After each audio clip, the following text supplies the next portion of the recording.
10. ay 1944. yılda Ağdam rayonunun Çukurmahalle kəndindən adam olmuştur.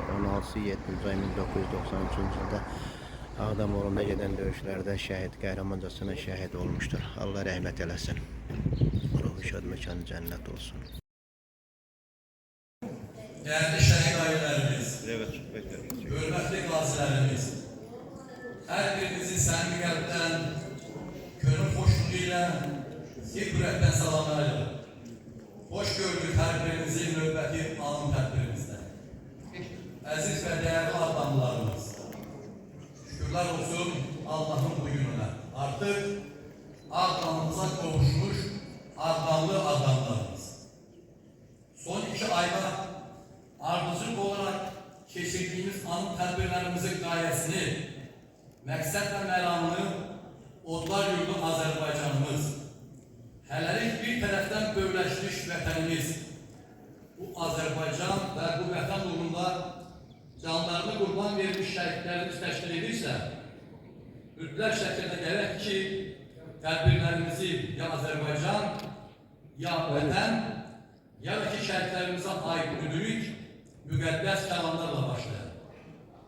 Ona görə də mən də bugünkü tədbirimizi böyük şairimiz Bəxtiyar Vahabzadənin Azərbaycan adlı şeiri ilə başlamaq istəyirəm. Azərbaycan adın oddur, özün işit, sözün işit, biz də sənin bu müqəddəs torpağından boyatmışıq.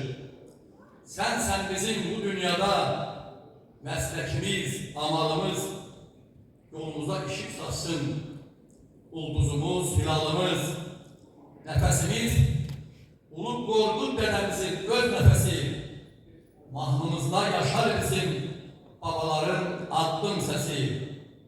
Bu torpaqda, bu diyarda dünən vardır, bugün varıq. Biz geçmişe güvendikçe geleceğe adımlarıq. Vətən bizsiz de geçiner, geçinməlik biz vətənsiz. Bu məramda boyatmışıq, kendi bellər üstünde biz.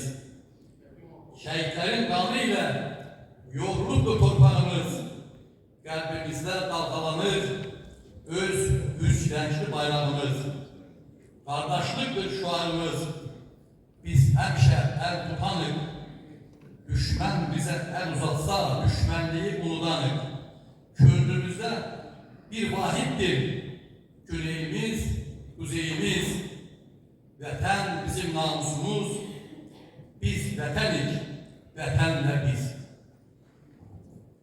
Hürmətli tədbir iştirakçıları,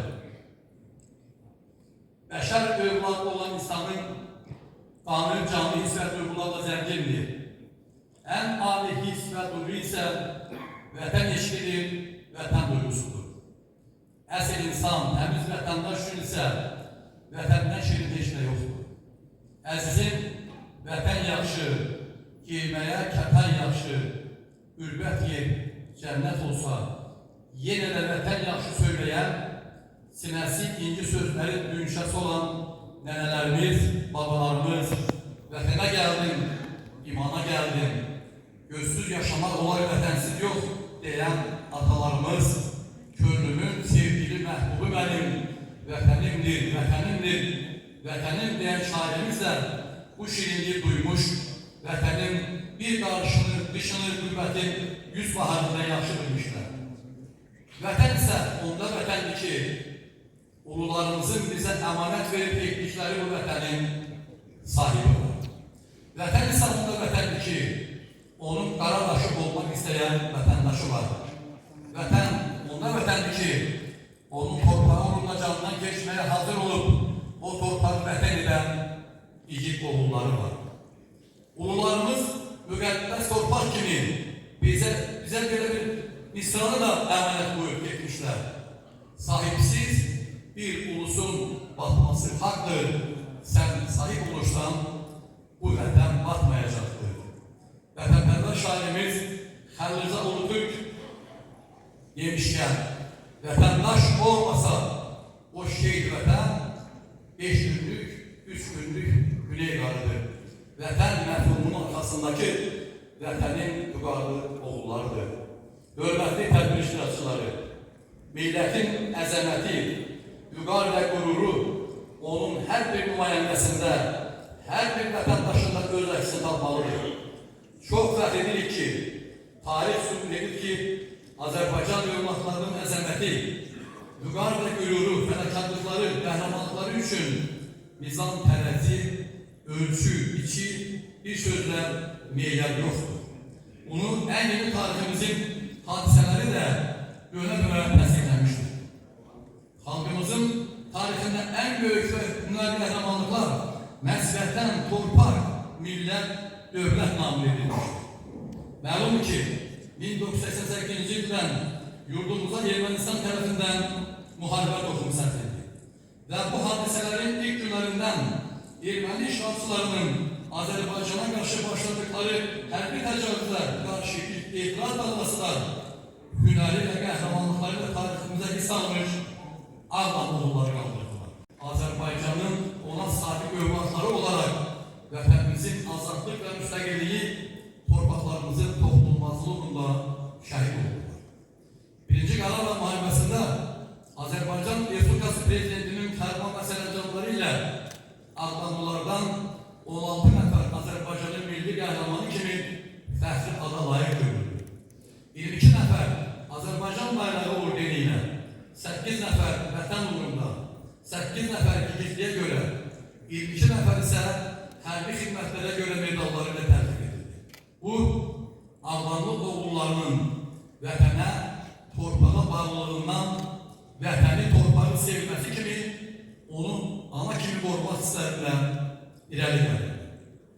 Hörmətli tədbir iştirakçıları, bugün 1-ci Qarabağ Savaşında döyüş fədakarlığının və igidliyinin düşmənə qarşı nifrət və qəzəbinin həddi hüdudu olmayan, xalqına sadiq, əsl vətəndaş olan bir insanın ən yeni tariximizi öz qəhrəmanlığı ilə zənginləşdirən, bəzəyib düzəyən, öz həyatının vətənə məxsusluğunu sözü və əməli ilə bariş şəkildə göstərən, şərəfli, ömrü ilə mənsub olduğu vətənin şöhrətini artıran bir Ağdamlımızın el arasında alay alıb, Qatır Məmməd ləqəbi ilə tanınan Yaqub Ələskər adının işığına, qəhrəmanlığının şöhrəsinə yürüşmüşdür. Qarabağ müharibəsindəki saf və təmiz, gələcək nəsillər üçün rəşadət, mərdlik, vətənə səlaqət timsal olacaq həyat yolu olan xalqımızın kişilik və qəhrəmanlıq birəmizdə çevrilmiş bu mərbədə və həm onun adını anın tərkibini açıq edir.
Heydər Əliyevin, eyni zamanda əfsanəvi komandir Yaqub Mirzəyevin, eləcə də Azərbaycanın azadlığı və müstəqilliyi, torpaqlarının toxunulmazlığı, suverenliğinin bərpa edilməsi, konstitusiya dövlət quruluşunun qorunması uğrunda canlarını qurban vermiş bütün şəhidlərimizin əziz xatirəsini bir dəqiqəlik sükutla yad edək.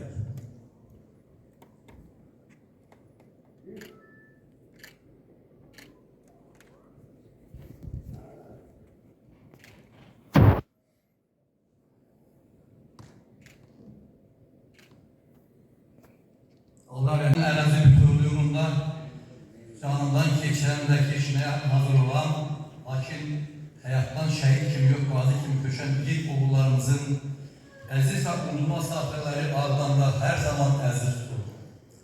Şəhidlərimizə, qazi kimi dünyalarını dəyişən döyüşçülərimizə, onların ailə üzvlərinə, müharibə veteranlarına olan qayğı həmişə yüksək səviyyədədir.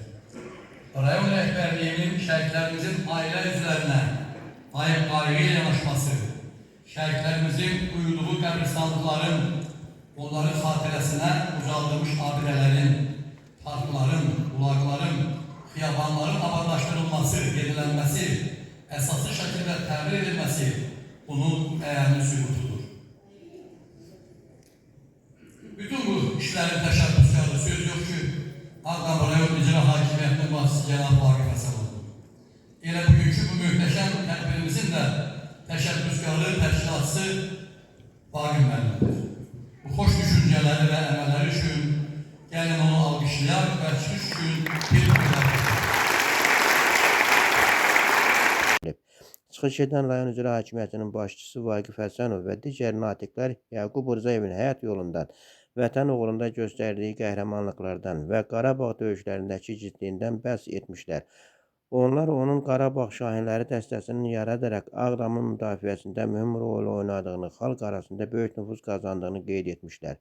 Həmçinin Yaqub Mirzəyevin oğlu, Azərbaycanın milli qəhrəmanı Can Polad Mirzəyevin şəhidlik yolundan, onun vətən qarşısındakı xidmətlərindən danışmışlar.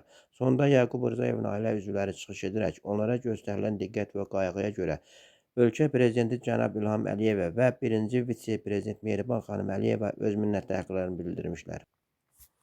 Polad Rüstəmli, Şəbnəm Aslanlı, Ağdam xəbərləri.